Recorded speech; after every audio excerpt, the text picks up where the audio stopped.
Nasaan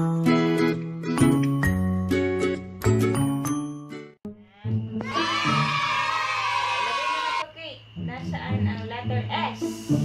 Saan mo ilalagay yung letter S? Hanapin mo. Yung letter S. Saan letter mo ilalagay?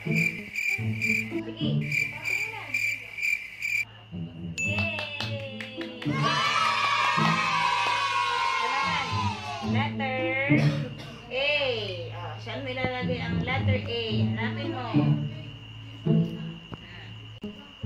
Yay! Letter P. Saan mo ilalagay ang letter P? Hanapin mo mabuti.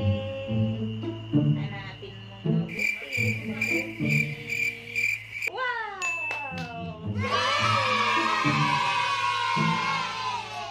Letter Q. Saan mo ilalagay letter Q? Hanapin mo mabuti. Tignan mo mabuti yung letter Q.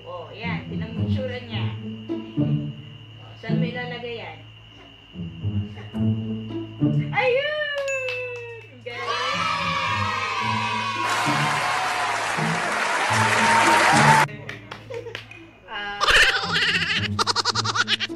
Paano naman yung letter B? Saan mo ilalagay yung letter B? Hanapin mo yung letter B. Dito. Letter B. Nasaan yung letter B? Tignan mo mabuti.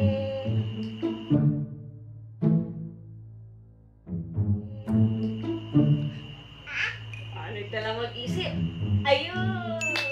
Galing!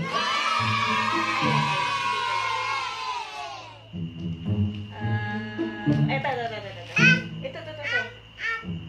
Sige, hanapin mo na lang kung maghanap ka na ng mga ano pwede mong ilagay. Saan may lalagay yung kinuha mo?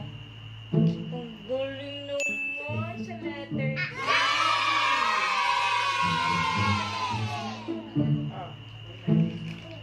Ano ito? Ito? Saan may lalagay yan?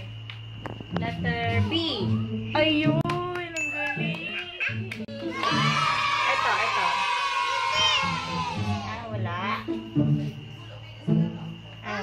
Wala na. Ito, letter U. Okay, saan mo ilalagay ang letter U? Natin mabuti kung nasaan yung letter U. Wow! Very good! Ito, letter R. Saan mo ilalagay ang letter R? Nahanap mo na. Saan mo ilalagay yan? Ha? Ay, sige.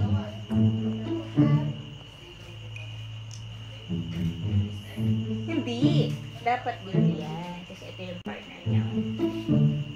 Yan. Yung hawak mo. Saan mo ilalagay yan? Tingnan mo mabuti. Hanapin mo mabuti, Kate.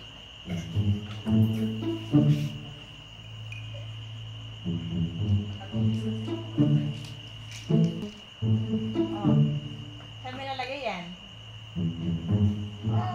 Ha? Ay, galing naman. Hanap ka pa. Pwede mong kapareha.